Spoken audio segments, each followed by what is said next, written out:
No alto das montanhas tem uma aldeia que sofreu ataques implacáveis de um Fenrir de classificação S, forçando os moradores a gastar cada último centavo das suas economias para contratar um grupo de aventureiros de classificação S para derrotá-lo. Os membros do Flaming Dragon Fang estavam entre os aventureiros mais fortes do mundo, cada um ostentando habilidades únicas, só que o Kurt, que se abaixa atrás da parede, está desesperado para evitar certos ferimentos. No entanto, o Fenrir mira primeiro nele, lançando ele pelos ares ali até que ele desabe. O restante do grupo se prepara para a batalha, com Nova, o líder, instrui Bandana a imobilizar uma besta. Ela então lança o seu fio que envolve ao redor do Fenrir, mas a força da criatura é avassaladora e arremessa contra as paredes. Felizmente, com o curandeiro do lado, Bandana é totalmente restaurada e em segundos e rapidamente retorna para essa batalha. Ela então se ancora numa árvore próxima, dando a Gol Nova a oportunidade perfeita para atacar a cabeça do Fenrir. Ele salta no ar e incendeia a criatura com as chamas da sua lâmina mágica. Os aldeões ficam muito felizes com a derrota do Fenrir e apesar da pobreza, eles fazem uma festa em homenagem ao grupo. Só que Gol Nova recusa a comida ruim e exige que Kurt prepare uma refeição adequada. Bandana nessa hora pede algo especial, porque hoje marca sua última chance de aproveitar a comida do Kurt. Ele não entende o que eles querem dizer, e recorre a Gol Nova para poder ter alguns esclarecimentos. E Gol Nova então revela que a partir de hoje Kurt está sendo demitido.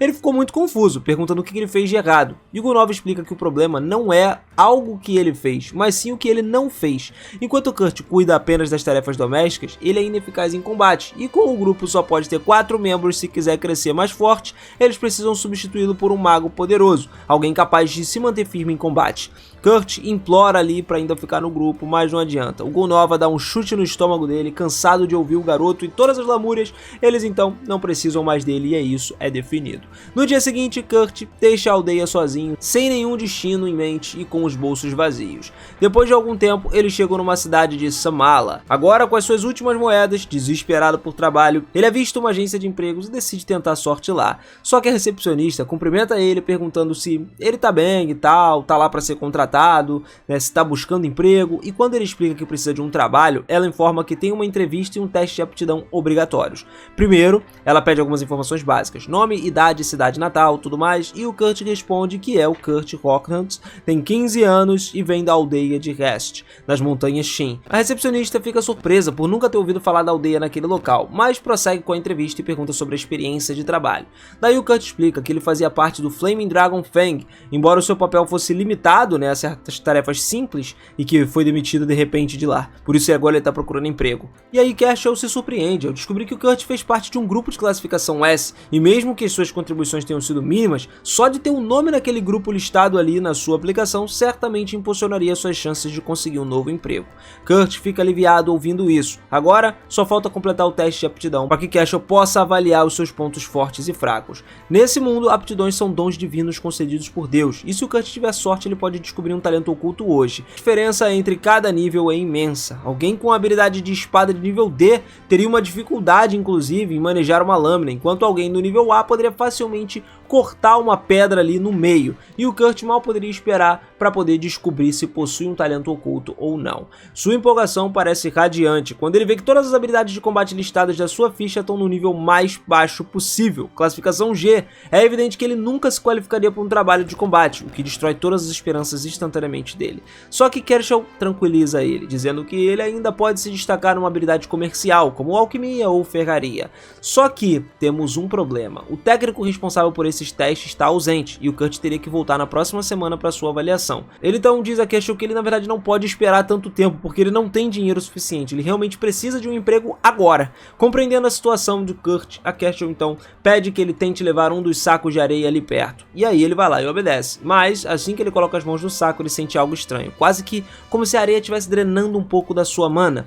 De qualquer forma, ele levanta a bolsa e, como é forte o suficiente, faz com que a Cashel acredite que ele deve conseguir lidar com o trabalho da construção civil. Então ela explica que existe um trabalhador lá que está ativamente procurando trabalhadores para ajudar na reconstrução das muralhas da cidade, e com a carta de recomendação dela, provavelmente o Kurt não deveria ter problemas em conseguir uma posição lá. Grato por essa assistência, então, Kurt não perde tempo e parte imediatamente para se apresentar ao Margraviato. Pouco depois, o encarregado lê a carta do Kurt, analisa o seu pedido de trabalho, só que o corpo do Kurt não parece forte o suficiente para lidar com um trabalho muito pesado da construção. Mesmo assim, por conta da falta de trabalhadores, o encarregado decide dar uma chance a ele e instrui o Kurt a misturar um pouco do cimento, usar para consertar as muralhas e explica que o seu pagamento dependerá da quantidade que ele conseguir produzir. Antes de sair, o encarregado avisa que se o Kurt não usar pelo menos meio barril de cimento nas próximas 3 horas, o seu pagamento seria abaixo do normal.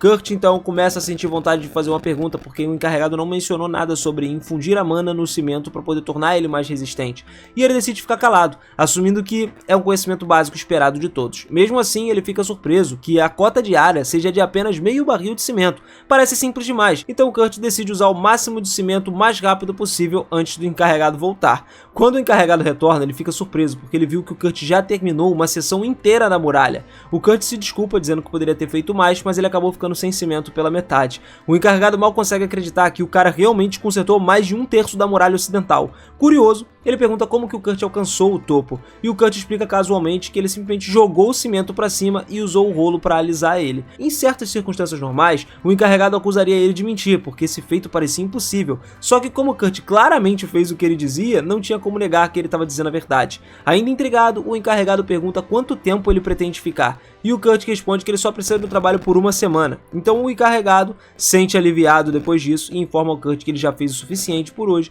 e que pode ir para casa, porque não tem moeda suficiente em mãos para poder cobrir o pagamento integral. Ele então entrega ao Kurt uma pequena bolsa de dinheiro e promete enviar o restante através da guilda. Nessa hora o garoto fica atônito, porque até mesmo uma pequena bolsa contém mais dinheiro do que ele jamais tinha ganhado durante o tempo com os heróis de classificação S. Nos dias seguintes, ele continua trabalhando diligentemente na muralha, até que do nada o encarregado informa que ele está sendo demitido. Kurt fica confuso perguntando o motivo, e aí o encarregado explica que os reparos na muralha tinham o objetivo de fornecer empregos para as pessoas pobres, só que o Kurt é um cara tão eficiente que se ele continuasse trabalhando não teria mais trabalho para as outras pessoas.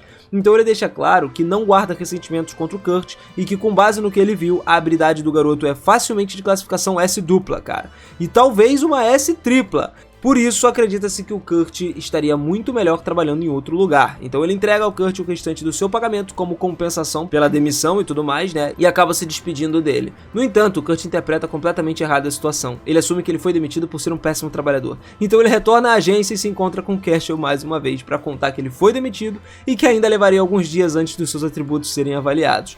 Nesse momento, eles ouvem uma comoção na recepção. Parece que uma garota estava tentando recrutar alguém, mas o recepcionista informa que ninguém concordaria em trabalho sobre as condições tão terríveis quanto que ela está oferecendo.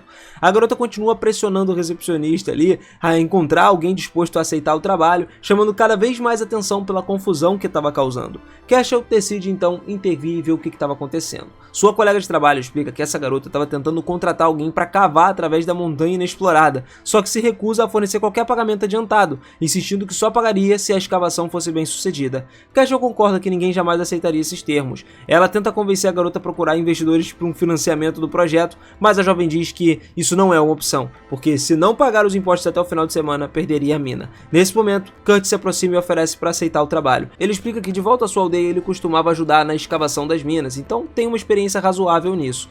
Cashel questiona o Kurt se ele realmente deseja aceitar um trabalho tão arriscado, alertando ele que o contrato proposto pela garota pode deixar ele sem pagamento algum. Antes que o Kurt pudesse responder, a garota interrompe, admitindo que esperava recrutar um anão musculoso em vez de um garoto magricela, tá? Ela se sente muito mal por atribuir um trabalho tão árduo ao Kurt, mas como qualquer anão exigiria pelo menos 10 pratas adiantada, e ela não tem tanto dinheiro, relutante, ela concorda em contratá-lo. Enquanto Kurt e a garota saem, Cashel se sente mal por deixar ele aceitar esse trabalho, considerando que provavelmente não vai valer a pena. Em um devaneio então, ela pensa que Kurt estaria melhor trabalhando num bordel. Seu colega de trabalho chama a atenção, informando que a sua transferência bancária acabou de chegar. É o restante do pagamento que o encarregado prometeu enviar, como a sua compensação pelo trabalho de Kurt na muralha. Cashel esperava apenas algumas moedas de prata, mas para sua surpresa é um cheque de 200 moedas de ouro, uma quantia absurda. A revelação deixa ela inclusive tão atordoada que ela tropeça em sacos de areia no chão. A sua colega avisa para ter cuidado, porque esses não são sacos de areia comuns, mas ferramentas especializadas para medir a capacidade de mana. Eles foram projetados para poder ficarem mais pesados quando tocados por alguém com reservas substanciais de mana. A maioria das pessoas comuns não sente efeito algum ao levantar eles, por isso Cashel consegue erguer erguer sem problema nenhum. Então, ela se lembra de como Kurt lutou dolorosamente para poder mover os mesmos sacos que estavam ali alguns dias antes, fazendo ela questionar se ele é realmente tão mediano quanto aparenta. Enquanto isso, Kurt e Yulia caminham pela floresta até o acampamento dela. Ao chegarem, o Kurt fica um pouco preocupado ao ver que tem apenas uma tenda. Yulia começa a explicar que a tenda é grande o suficiente para os dois dormirem juntos, só que o Kurt fala que ele nunca conseguiria dormir do lado de uma garota bonita como ela. Ao ouvir o Kurt chamá-la de bonita, de fofa e tal, a Yulia fica irritada, achando que ele é apenas um cara que tá tentando bajular ela. Só que o Kurt insiste que realmente acha ela fofa. Percebendo a sinceridade dele, Yulia entrega uma batata pro jantar. Não é nada de especial, apenas uma batata cozida simples, mas como há muito tempo que ninguém preparava uma refeição para ele, Kurt valoriza esse gesto. Ele também fica grato por Yulia se sentar ali para comer junto com ele, especialmente porque os antigos companheiros de grupo dele nunca tinham deixado ele dividir o mesmo espaço durante as refeições. Mais tarde naquela noite, Kurt e Yulia vão dormir, mas o Kurt tem dificuldades para pegar no sono, porque a Yulia foi pra cama de calcinha, cara, e ele percebe que nunca conseguiria dormir do lado dela, então ele decide sair para tentar dormir do lado de fora. Assim que ele deixa a tenda, Yulia abre os olhos, porque estava só fingindo que estava dormindo. Ela intencionalmente foi pra cama de calcinha para ver se o Kurt era o tipo de pessoa que atacaria ela durante o sono, mas agora sabe que na verdade ele é um bom rapaz. Na manhã seguinte, Yulia então sai da tenda e vê o Kurt dormindo encostado numa árvore, o que faz ela se sentir um pouco de culpa, né, por ter feito ele dormir do lado de fora. Ao acordar, Yulia percebe que a sua jaqueta foi consertada, e quando o Kurt desperta logo em seguida, ela pergunta se foi ele quem fez o reparo, e ele confirma. Impressionada com as habilidades de costura dele, Yulia começa a questionar se o Kurt realmente seria útil na mineração, mas já era tarde demais para encontrar um substituto, então eles decidem começar o trabalho. Kurt pergunta a Yulia se já escolheu o local para começar a mineração, mas ela admite que seu plano era cavar em pontos aleatórios e torcer para encontrar algo valioso. Kurt corrige ela, dizendo que essa abordagem nunca funcionaria. Ele conhece um método muito mais eficiente. Ele então leva ela para a seção da montanha e, depois de observar o terreno por um momento, encontra uma pedra repleta de gemas preciosas. Surpresa com a facilidade com que ele localizou as pedras, Yulia observa enquanto Kurt rapidamente encontra todas as gemas daquela montanha ali, daquela parte, em questão de minutos. Atônita, ela então percebe que, se vendesse todas aquelas joias, finalmente poderia quitar as suas dívidas, só que o Kurt informa que não poderia vender elas ainda. Yulia inicialmente assume que Kurt estava reivindicando os lucros por ter encontrado as gemas, só que ele esclarece que o ponto não é esse, o ponto é outro. As joias, elas valeriam muito mais se elas fossem transformadas em cristais mágicos primeiro. Yulia concorda então, mas comenta que apenas 10 magos em todo o reino são habilidosos o suficiente para realizar essa transformação. Enquanto ela explica, o Kurt termina de converter uma das gemas em um cristal mágico. E aí ela fica muda, fica espantada, irmão. Porque ele não só criou um cristal mágico, mas fez ele instantaneamente. Algo que mesmo os magos mais experientes levariam pelo menos 1 hora para fazer. Com todas as gemas convertidas em cristais, o Kurt concorda em deixar ela vendê-los agora. Yulia então parte para a cidade, enquanto Kurt permanece na montanha para resolver outras pendências. E quando chegou na agência alfandegária da cidade, Yulia informa que deseja vender alguns cristais mágicos na capital real. Como eles são extremamente valiosos, os cavaleiros de plantão questionam essa procedência. Sem revelar os detalhes, Yulia só mostra discretamente o seu emblema da família real, encerrando o interrogatório. É um blefe arriscado, já que ela deixou de servir a família real há algum tempo, mas parece que esqueceram de revogar o seu emblema. A tática funciona e o agente alfandegário permite que ela use o círculo de teletransporte para a capital. Lá na capital, a garota então vai até a loja de uma velha amiga, Mimiko, e então ela anuncia que tem cristais mágicos para vender. Mimiko examina os cristais, a princípio eles não parecem ter nada de especial, só que depois de uma análise mais cuidadosa ela percebe que cada cristal contém 10 vezes mais mana do que o normal, o que fez ela se literalmente valer 10 moedas de ouro cada um.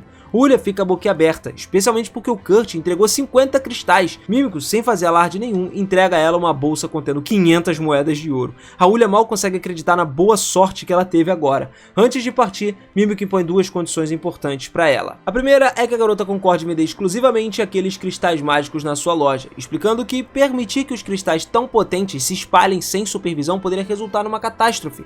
E no segundo lugar, ela tem que saber a identidade da pessoa que criou os cristais. E a Yulia, nesse momento, aceita, né, a primeira condição ali sem hesitar, mas explica que não poderia revelar o nome do criador sem a sua permissão. Como o Mimiko serve como maga lá da corte para a família real, ela tenta de alguma forma usar a sua autoridade, ordenando que a Yulia entregasse os detalhes ali, né, sobre o misterioso mago, só que a Uly não trabalha mais sob a coroa, o que significa que ela não tem obrigação de obedecer às ordens da Mimiko. Perceberam então que a Uly não cederia essa informação sobre o Kurt, a Mimiko se contenta em pedir apenas a garantia ali, né, que ele não deixe o país. Além disso, faz uma oferta tentadora. Se Kurt aceitar trabalhar para a família real, Mimiko está disposta a conceder ele o título de conde, além de acesso irrestrito ao laboratório de pesquisas reais e todos os benefícios associados. Uly, nesse momento, deixa a loja de Mimiko e na manhã seguinte segue de volta para a montanha a fim de se reunir com Kurt. Para sua surpresa, ela descobre que na verdade ele conseguiu construir uma casa inteira em uma noite, o que deixa ela de boca aberta também. Bom, galera, assim a gente finaliza o primeiro episódio aqui desse novo anime da temporada. Eu espero que vocês tenham gostado e a gente logo tem mais animes chegando por aí pra conversar. Então, se você curtiu, não esquece de caprichar no like, de se inscrever no canal e ativar o sininho pra gente poder falar de muito mais por aqui. Eu fico por aqui, galera. Aquele forte abraço e até a próxima. Valeu!